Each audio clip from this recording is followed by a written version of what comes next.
Hamzah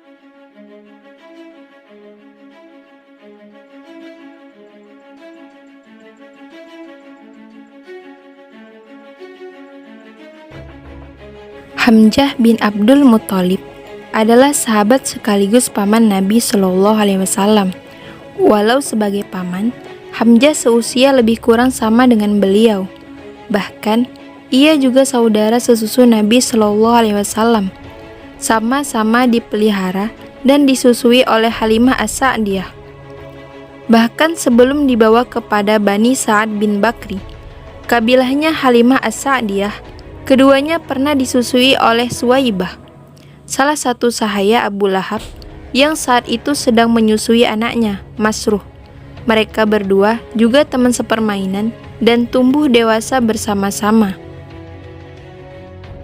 Hamzah adalah seorang lelaki Quraisy yang sangat terpandang dan sangat disegani.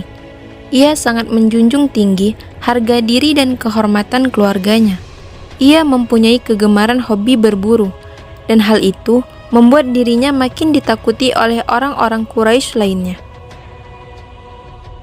Suatu hari di bulan Zulhijjah tahun ke-6 dari Nubuwah, ketika baru pulang dari pemburuannya, seorang budak wanita milik Abdullah bin Jad'an berkata kepadanya, "Wahai Abu Ammarah," nama kunyahnya Hamzah, "ketika berada di Syafa, aku melihat Abu Jahal mencaci maki dan melecehkan keponakanmu, Muhammad. Bahkan ia memukul kepalanya hingga terluka." Mendengar laporan tersebut, Hamzah sangat marah. Nabi Shallallahu Alaihi Wasallam adalah putra kakak kandungnya, sedangkan Abu Jahal hanya saudara sepupunya. Penghinaan kepada beliau sama artinya dengan penghinaan kepada dirinya, apalagi ayahnya telah wafat. Masih dengan menenteng busur panahnya, ia berjalan berkeliling mencari Abu Jahal. Setiap orang yang ditemuinya selalu ditanya keberadaan Abu Jahal. Ketika ditemuinya di dekat masjid, ia berkata, "Wahai orang yang berpantat kuning, yakni Abu Jahal, beraninya engkau mencela anak saudaraku, sedangkan aku berada di atas agamanya."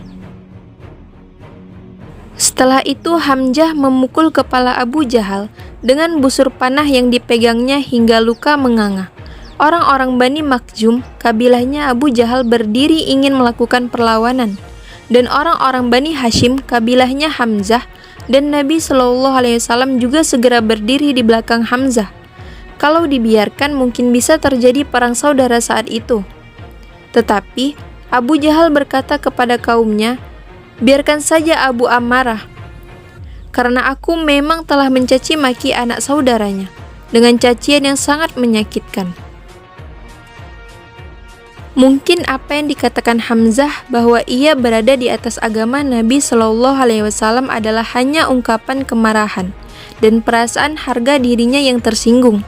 Tetapi bisa jadi itu memang jalan hidayah Allah, karena setelah itu ia menghadap Nabi Shallallahu Alaihi Wasallam dan menyatakan dirinya memeluk Islam. Keislaman Hamzah bin Abdul Muthalib seolah menjadi pemicu bangkitnya kekuatan Islam. Apalagi 3 hari kemudian disusul dengan keislaman Umar bin Khattab.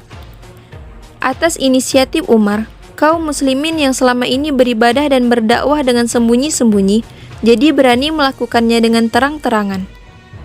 Saat itu juga, Nabi Shallallahu Alaihi Wasallam mengeluarkan kaum muslimin dalam 2 barisan.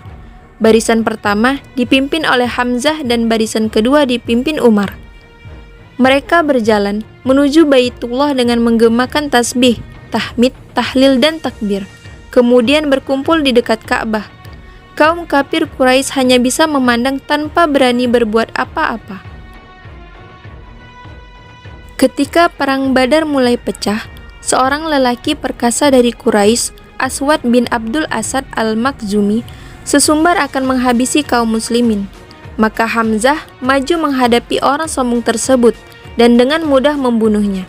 Kemudian tampillah 3 pahlawan kafir Quraisy yang masih bersaudara, Utbah bin Rabi'ah, Syaibah bin Rabi'ah, dan Walid bin Utbah, menantang duel. 3 orang pemuda Ansor, Auf bin Haris al-Afra, Muawidz bin Haris al-Afra, dan Abdullah bin Rawahah berniat menghadapi mereka. Tetapi mereka hanya menginginkan sesama Quraisy saja. Maka Nabi Shallallahu Alaihi Wasallam memerintahkan Hamzah, Ali dan Ubadah bin Haris yang juga bersaudara untuk menghadapinya, dan dengan mudah mengalahkan mereka. Hanya saja Ubadah sempat terluka parah dan akhirnya gugur sebagai syahid. Dalam perang Badar itu, Hamzah memakai tanda bulu burung pada bajunya. Ia berperang dengan perkasanya sehingga pasukan musuh porak-poranda. Seorang lelaki musyrik bertanya tentang siapa dia, dan dijawab kalau dia adalah Hamzah bin Abdul Muttalib. Ia berkata, dialah yang banyak menimbulkan kesusahan pada kita. Dalam perang Uhud, ketika pasukan muslim porak-poranda karena sebagian besar pemanah meninggalkan posnya, seorang sahabat melihat Hamzah di dekat sebuah pohon sedang berdoa. Aku adalah singa Allah dan singa Rasul-Nya. Wahai Allah, aku berlepas diri kepadamu dari perbuatan orang-orang musyrik. Aku memohonkan ampunan-Mu atas apa yang dilakukan oleh mereka kaum muslim atas Abu Sufyan dan teman-temannya, yakni melarikan diri dari musuh. Setelah itu, ia terjun lagi dalam pertempuran, menghadang pasukan musyrikin walaupun keadaannya tidak berimbang, pasukan musuh terlalu banyak. Setiap orang musyrik yang mencoba mendekati dan memeranginya pasti terbunuh. Saat itu, Wahsy mencoba mendekati sambil bersembunyi di balik pohon dan batu-batuan. Tiba-tiba, muncul Sibah bin Abdul Uzza. Hamzah langsung menyongsongnya sambil berkata, "Mendekatlah padaku, hai anak lelaki wanita tukang khitan." Ketika Hamzah sedang sibuk melawan dan menyerang Sibah, Wahsy bersiap menggerak-gerakkan tombaknya. Saat Hamzah sedang memukul kepala Sibah dengan pukulan yang bisa menghancurkan kepalanya, Wahsy melemparkan tombaknya ke arah Hamzah dan mengenai pinggang bagian bawahnya dan tembus di antara dua pahanya.